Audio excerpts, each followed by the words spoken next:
So in this video I'm going to be laying down the initial sketches and defining the skeleton of the motorcycle. I'll be utilizing parameters to allow some adjustability in the model, and then we'll place some joints so that we can start attaching components to our skeleton. Before beginning our 3D CAD though, it's always best to do some preparation. So let's just look at some information that we're going to want to lay down in our sketches. Starting with the wheel radius. You'll find any calculations that you see in this video in the description down below.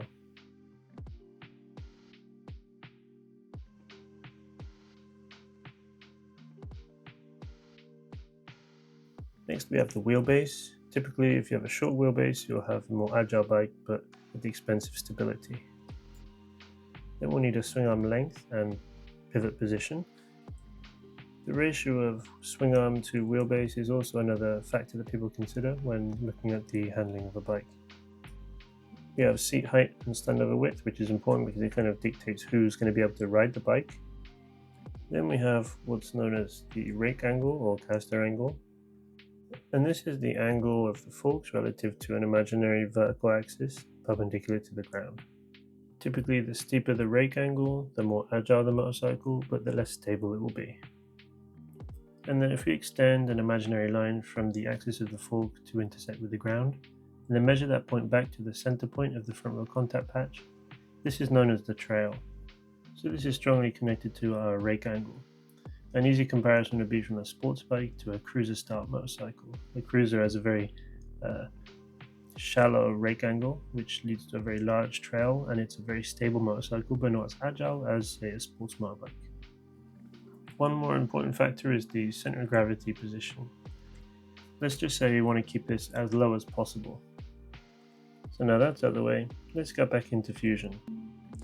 Now I'm actually going to start with laying a side profile of a bike onto a canvas.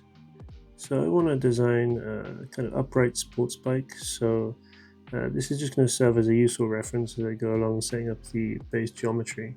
I recommend you use something similar, so find a reference that you like and kind of use that just as you lay the foundations of your geometry. So my image is actually facing the wrong way, so I can actually flip it by clicking here. Or in this box here, there is also a little icon to flip vertically or horizontally. And then if you just look up here, you can adjust the opacity. That just makes it easier to work with. Now we have the image in CAD. The only problem is the size of the image. So we can actually resize it using the calibrate feature. So if we just right click on the image over here and then go down to calibrate. And since I know that the wheelbase of this bike is about 1415 millimeters, I'm just going to try and select roughly the center of the contact patch above the rear and the front wheels. And then we're going to set the dimension to 1415 millimeters. Since there's no snapping when we use this feature, we can just use a straight edge on a PC monitor to help line it up by eye. So once that's complete, we now have an image to scale. The only problem is we need to move it to the right position. So if we right click on the image now, we can go back to edit and reposition it. I will move it so that the center of the rear wheel is on the origin. This image is unselectable, so we shouldn't have any problems with misclicking it at all. Now I want to start putting in these sketch entities, and I'm going to start with creating a component. This component I'm going to call master geometry.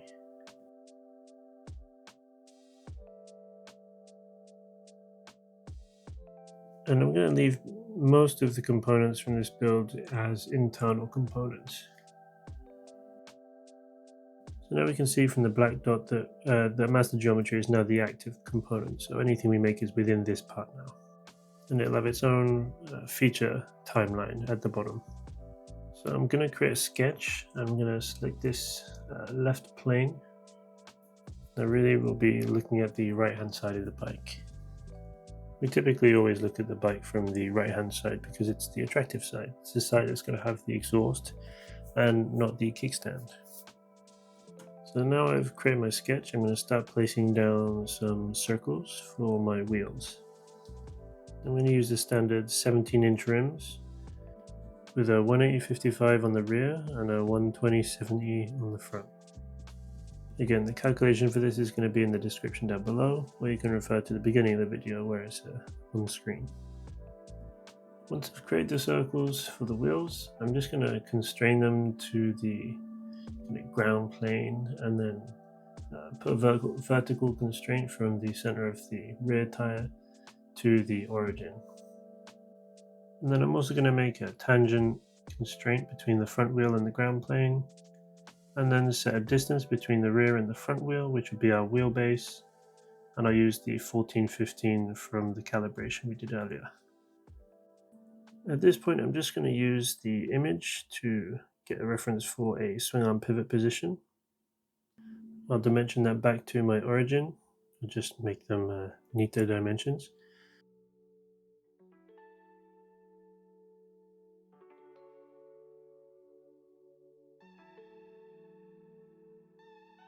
And then I'll put in the line to represent the swing arm.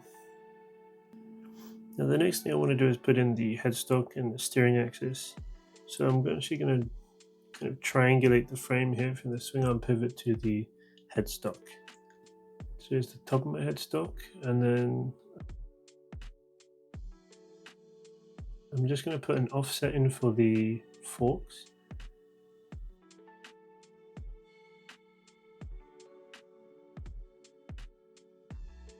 Then I'm going to draw my headstock down about 180 millimeters.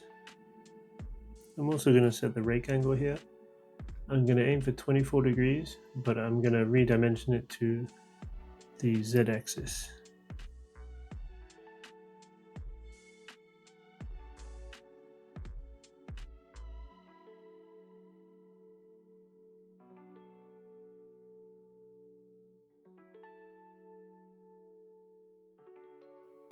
Now I'll finish triangulating the frame and then make some of these lines reference geometry.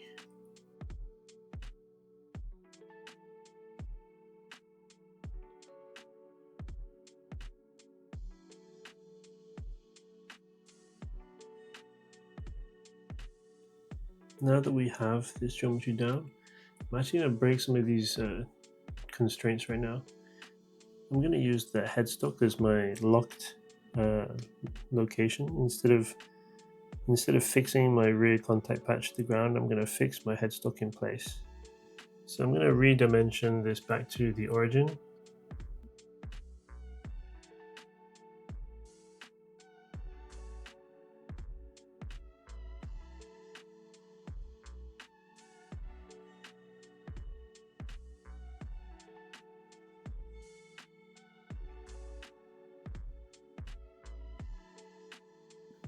Then I'm going to add in the suspension from the front wheel to the headstock and make this parallel.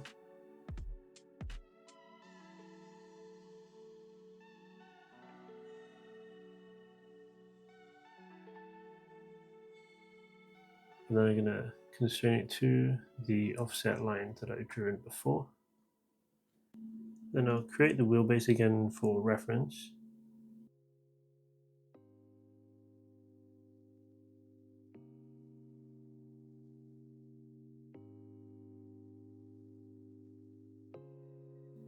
I'm going to draw a vertical line so we can see the rake angle here.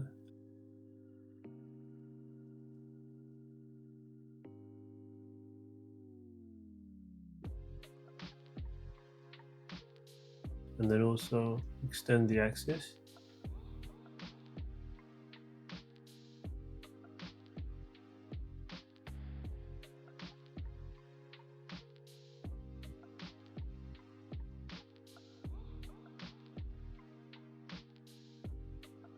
And then we can get a measurement of the trail.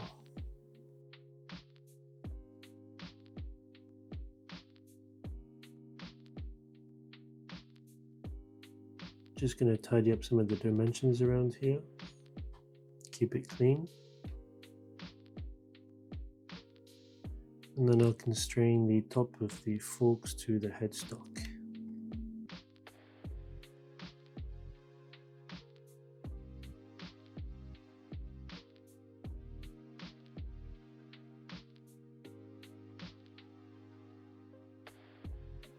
So currently we don't actually have a length here on the front fork.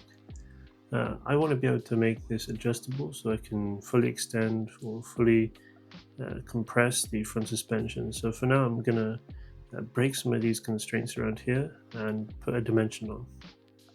There's a few lines that I can change over to construction geometry, so I'm just going to do that now.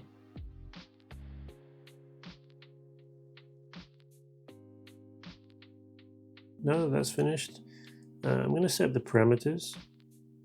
So if we go modify and change parameters, we'll see a whole range of parameters. Usually in the model parameters, these will be dimensions that you've got from your components. Currently we don't have any components in here, but I do already have some user parameters that I've created. So you can create these by clicking at the top on this plus sign. Just an example, I just make something for a lean angle. And once you make the lean angle parameter equal the left lean,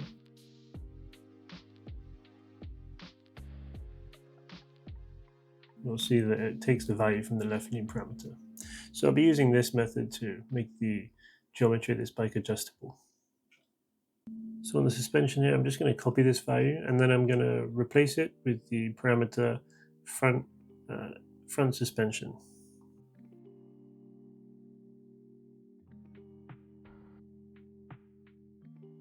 Back in the parameters, I'm going to paste the original length into the FR resting parameter.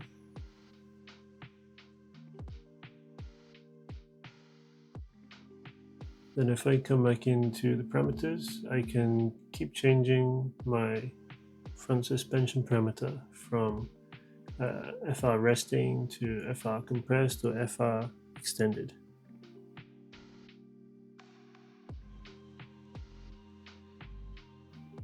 Now that's done, I want to do the same thing for the steering axis. So I'm going to put in a plane up on the headstock. I'm going to use a plane along the path. I'm going to drag it to the end point.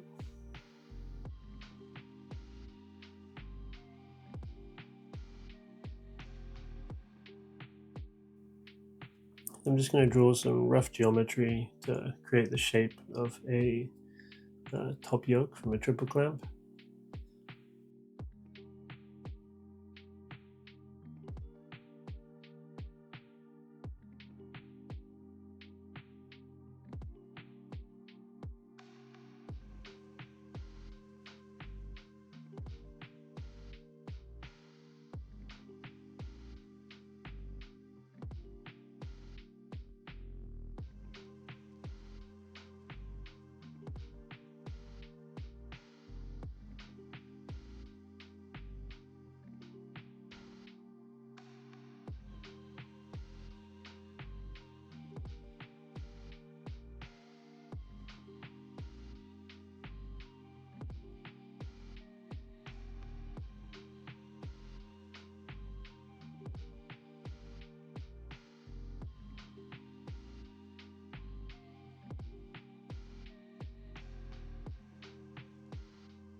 Notice I've created a line which I'm going to keep constrained to be horizontal, and then I'll have another line opposite to that which is not going to be constrained to the horizontal but be parallel to the line between the two forks.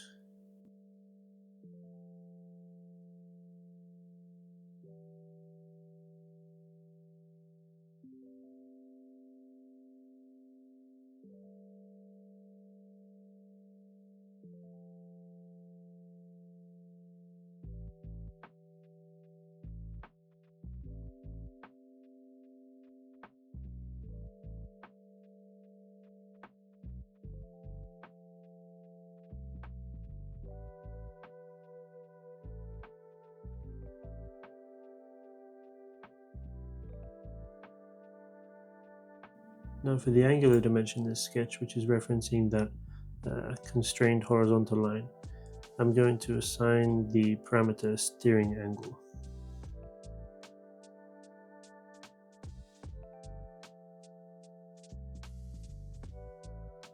And like I demonstrated with the forks, I'll be able to adjust the steering head from left lock to right lock.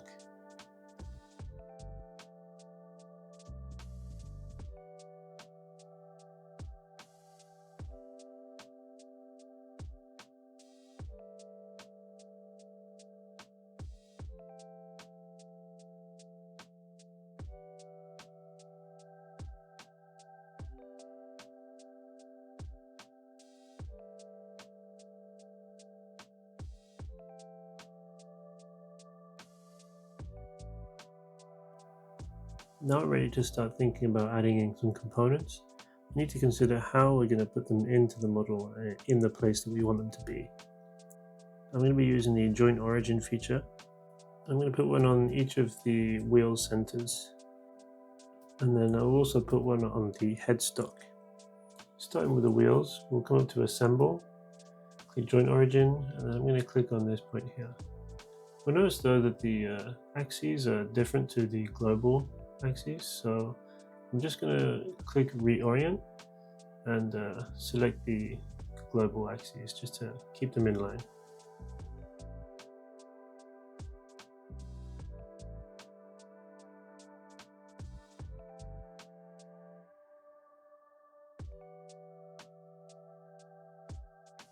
Then don't forget to rename the joint origin.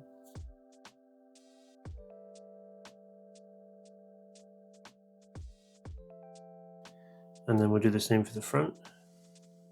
And then we'll put one up on the headstock. The headstock is a little bit different though, because we actually want the Z-axis to be in line with the headstock angle. I'm going to put the relationship on here relative to the angle, and I'm going to flip it. And then I'm going to change the X relationship to actually be this line which I've allowed to move and rotate in the sketch.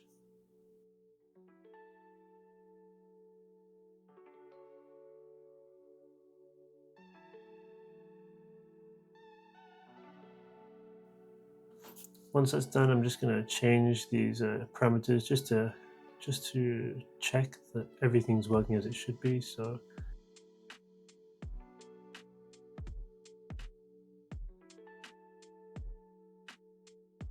the joint origins are moving with the sketch, and the headstock joint origin is also rotating with the steering angle, so that's great. So now I'm ready to start building some assemblies. So I'm going to first make a component which is going to be named my chassis, and then this is going to be my active component.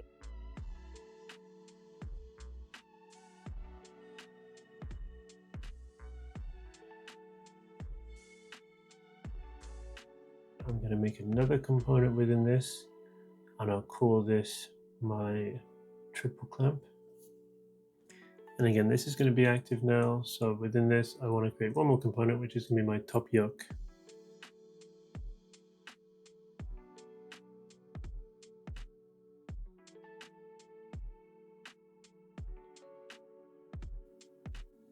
Now the top yoke is going to be the active component. I'm going to create a sketch on this plane.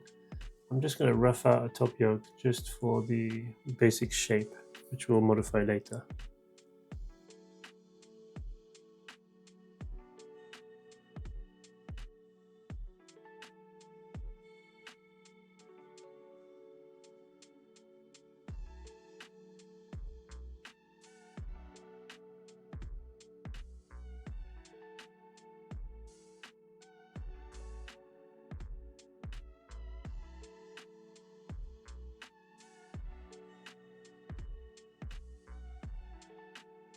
So now we've got the general shape, we'll just extrude that.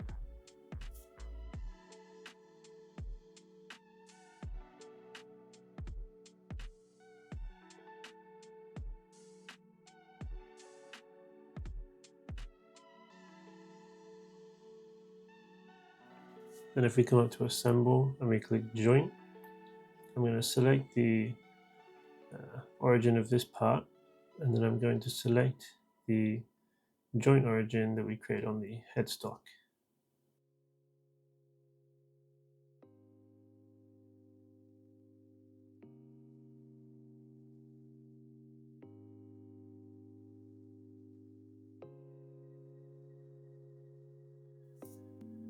And again, just to check everything is working, I'll come into the parameters and I'll change from center to left lock.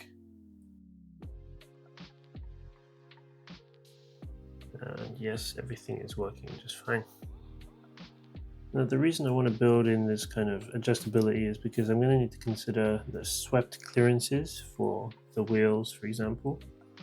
So with the going into full compression from full extension, there's a very large volume of space that this wheel or the mud guard is going to be passing through. We need to make sure it's not going to interfere with any other components that we model on this bike later on. The same applies for the rear suspension, the handlebars, any moving parts on the bike. I realize now that it would be better to have the wheel on its own plane rotating around an axis with the origin, because that's not going to rotate with the steering axis.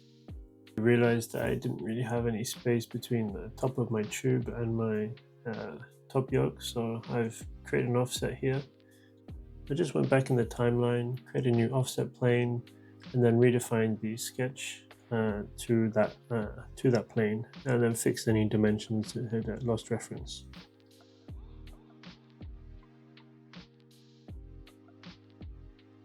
Then I need to add in a new joint origin for the headstock. Now that I've got the geometry down and we got the parameters set up in the table, so the next thing is to start modeling in our components. Usually we don't model every component to perfection at the very beginning. We model things in kind of roughly, and then we develop it over time. So I'll be taking that sort of approach. So everything will be kind of rough to start with, and then we'll make things a bit more complete as we go. I like this kind of approach because it helps you feel like you've made progress in a short period of time, and then it's more satisfying to see like areas of detail where you've worked on amongst the less detailed motorcycle, and then you just see it build up and improve over time. So if you made it here, thanks for sticking around. Next time we're going to be working on the frame or the wheels, maybe both, we'll see. We'll see you on the next one.